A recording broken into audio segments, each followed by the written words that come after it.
বন্ধুরা, আমাদের সমাজে এমন কিছু কিছু মানুষ আছে যারা আমাদের ভালো মানুষের সুযোগ নিয়ে, আমাদের সরলতার সুযোগ নিয়ে আমাদেরকে ঠকায় কিংবা আমাদেরকে অপমান করে, আমাদেরকে ক্ষতি করার চেষ্টা করে।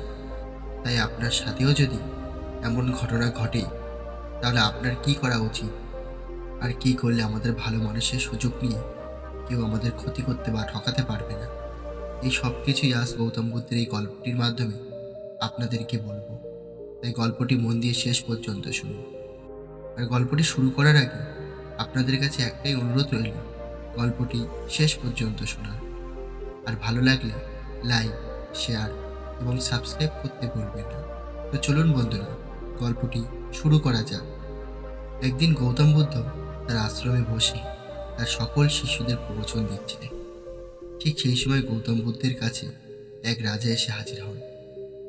তিনি গৌতম বুদ্ধকে প্রণাম করে বললেন, গুরুদেব, আমি যবে থেকে আপনার দেখানো পথে চলছি, তবে থেকে আমার রাজ্যের কিছু মানুষ আমার ভালো মানুষের সুযোগ নিচ্ছে।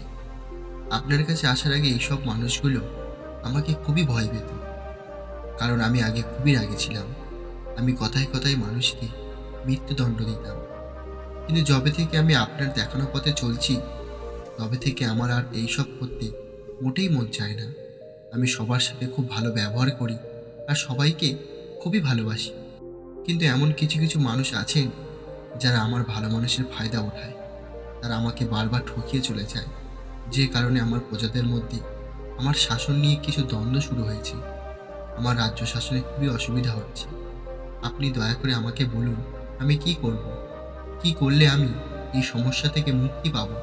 রাজামশাই সমস্ত কথা শোনার পর তখন গৌতম বুদ্ধ বললেন, এই সমস্যার সমাধান আমি তোমাকে একটি ছোট্ট গল্পের মাধ্যমে বলবো, তাই গল্পটি তুমি মন দিয়ে শোনো।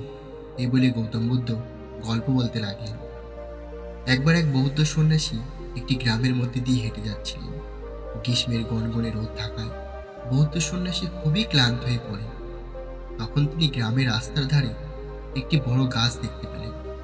সেই গাছ থেকে তিনি মনে মনে ভাবলেন যে কিছুক্ষণ ওই গাছের ছায়ায় বসে বিশ্রাম নেওয়া যাক। এই ভেবে তিনি যেই গাছের দিকে এগোতে লাগলেন, ঠিক সেই সময় গ্রামের কিছু লোক তাকে ঘিরে ফেললেন আর বলতে শুরু করলেন যে ওই গাছের নিচে যাবেন না, কারণ এই গাছে একটা বিষাক্ত সাপ আছে। ওই সাপটা এই গ্রামের অনেক মানুষকে কামড়িয়েছে। ওই সাপটা এতটাই ভয়ঙ্কর যে কোনো মানুষ যদি ওই গাছের কাছে চলেও যায়, ও তাকে কামড়ে মেরে ফেলে। সেই বৌদ্ধ সন্ন্যাসী সব শুনে হেসে সেই গ্রামবাসীদের বললেন, একদিন তো মরতেই হবে। আমার মৃত্যু যদি আজ লেখা থাকে, তাহলে সেটা হবেই, আর সেটা কেউ আটকাতে পারবে না। এই বলে ওই বৌদ্ধ সন্ন্যাসী ওই গাছের দিকে এগিয়ে গেলেন আর গিয়ে ওই গাছের নিচে বসে পড়লেন। তার বসার সঙ্গে সঙ্গে সেই বিষাক্ত সাপটি এসে বলে, হে মূর্খ মানুষ, তোমার কি আমার কথা শুনে একটুও ভয় লাগলো না? তোমার কি একবারও মনে হলো না যে এখানে আসলে আমার কামড়ে তুমি মারা যাবে? তখন সন্ন্যাসী খুব শান্তভাবে বললেন, এতে ভয় পাওয়ার কি আছে?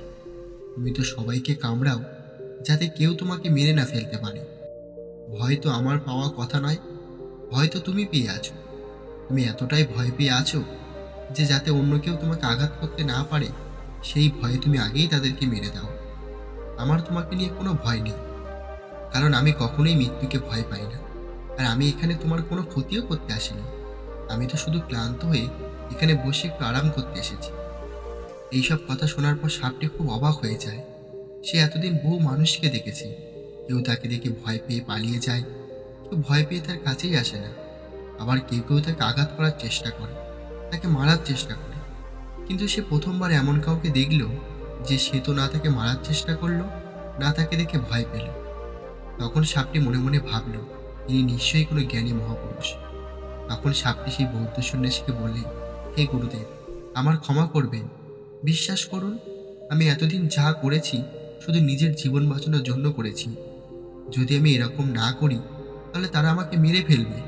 তখন সেই বৌদ্ধ সন্ন্যাসী বললেন, আমি জানি তুমি এটা কেন করো, কিন্তু তুমি যদি এই জীবনের মোহমায়া থেকে মুক্তি পেতে চাও, তাহলে নিজেকে এখনই বদলে ফেলো। একদিন সবাইকে যেতে হবে। যার জন্ম হয়েছে তার মৃত্যু অবশ্যই হবে। এর জন্য কাউকে মারার কিংবা কোনো খারাপ কাজ করার দরকার পড়ে না, এমনকি কাউকে ক্ষতি করার দরকারও পড়ে না। এই বলে বৌদ্ধ সন্ন্যাসী সেখান থেকে চলে গেলেন। আর ওই বৌদ্ধ সন্ন্যাসীর কথায় প্রভাবিত হয়ে ওই সাপটি একেবারেই বদলে গেল। সে আর কাউকে কামড়ায় না, সে নিজের মতোই থাকতে লাগলো। কিন্তু এইসবের উল্টো প্রতিক্রিয়া তার উপরে পড়ে।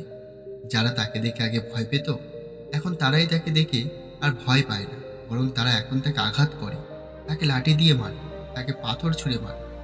মাঝে মধ্যে আবার কেউ কেউ তাকে প্রাণেও মেরে ফেলতে চায়। এক কথায় ভালো হতে গিয়ে তার জীবনটা দুর্বিষহ হয়ে ওঠে। বেঁচে থাকাটাই তার কাছে এখন প্রতিদিনের লড়াই হয়ে উঠেছিল। যাদেরকে সে এখন ভালোবাসার চোখে দেখে, তারাই তার ভালো হওয়ার সুযোগ নিতে থাকে। দুঃখে কষ্টে তার জীবন কোনোরকমভাবে কাটতে থাকে, কিন্তু তবুও সে ভালো হয়ে থাকে। কাউকে আর ভয় দেখায়ও না বা কাউকে আর কামড়ায়ও না। তো বেশ কিছুদিন পর আবার সেই বৌদ্ধ সন্ন্যাসী সেই গ্রামের মধ্যে দিয়ে হেঁটে যাচ্ছিলেন। যাওয়ার সময় তিনি আবার সেই গাছের তলায় এসে বসলেন। সাপকে দেখে তার খুবই দুঃখী মনে হয়। তখন তিনি সাপকে জিজ্ঞাসা করেন, তোমাকে এত দুঃখী কেন মনে হচ্ছে? তখন সেই সাপটি বলে, হে গুরুদেব, আপনি আমাকে বোঝানোর পর থেকে আমি একদমই বদলে গেছি। আমি আর কাউকে ভয় দেখাই না, আমি আর কাউকে কামড়াইও না। কিন্তু কিছু কিছু মানুষ আমার এই ভালো হওয়ার সুযোগ নেয়। তারা আমাকে আঘাত করে, তারা আমাকে পাথর ছুঁড়ে মারে, এমনকি কেউ কেউ আমাকে প্রাণে মারার চেষ্টা করে। তাহলে কি আমার ভালো হওয়াটা উচিত হয়নি গুরুদেব? এখন আপনিই বলুন, আমি এখন কি করব? তখন সেই বৌদ্ধ সন্ন্যাসী সেই সাপটিকে বলল, তুমি আমার কথার ভুল মানে বুঝেছ। আমি তোমাকে কারোর ক্ষতি করতে বারণ করেছি, কাউকে মারতে বারণ করেছি, কিন্তু তোমার স্বভাব এমনভাবে বদলে ফেলতে বলিনি যাতে করে যে কোনো মানুষ তোমাকে ভয় পাওয়া বন্ধ করে দেয়। তুমি বাইরে থেকে সবাইকে ভয় দেখাও। তুমি যদি এটা না করো, তাহলে এরা তোমাকে মেরে ফেলবে। কিন্তু হ্যাঁ, ভেতর থেকে তোমার উদ্দেশ্য যেন খারাপ না থাকে, তোমার উদ্দেশ্য যেন কাউকে মারার না থাকে, তোমার উদ্দেশ্য যেন কাউকে ক্ষতি করারও না থাকে।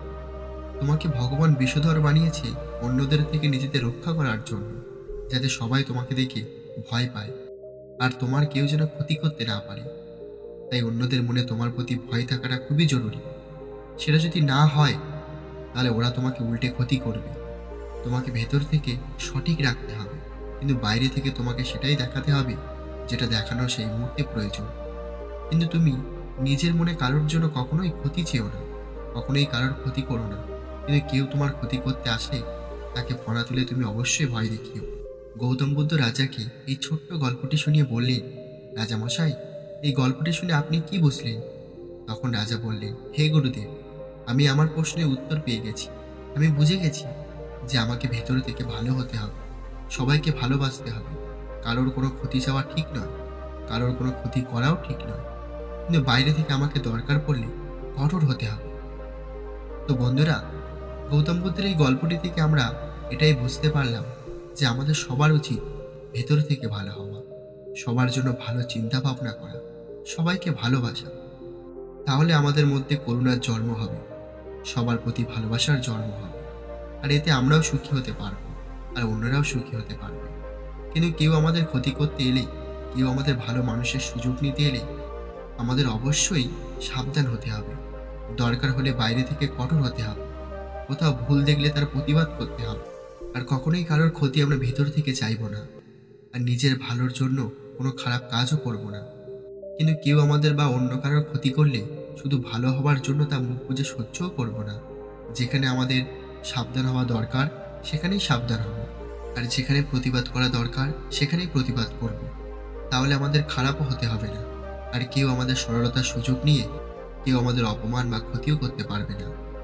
আর যদি আমরা ভেতর থেকে না ভালো ভাবতে পারি, অন্যদের জন্য ভালো চাইতে না পারি, তাহলে বাইরে থেকে আমরা যতই ভালো সাজার চেষ্টাই করি না কেন, তার কোনো ফল হবে না। তো বন্ধুরা, এই ছোট্ট গল্পটি কেমন লাগলো এবং এই গল্প থেকে কি শিক্ষা অর্জন করলেন তা কমেন্ট করে আমাদের অবশ্যই জানাবেন। আর গল্পটি ভালো লাগলে লাইক, শেয়ার এবং সাবস্ক্রাইব করতে ভুলবেন না। আর গল্পটি শেষ পর্যন্ত শোনার জন্য আপনাদের অসংখ্য ধন্যবাদ জানাই।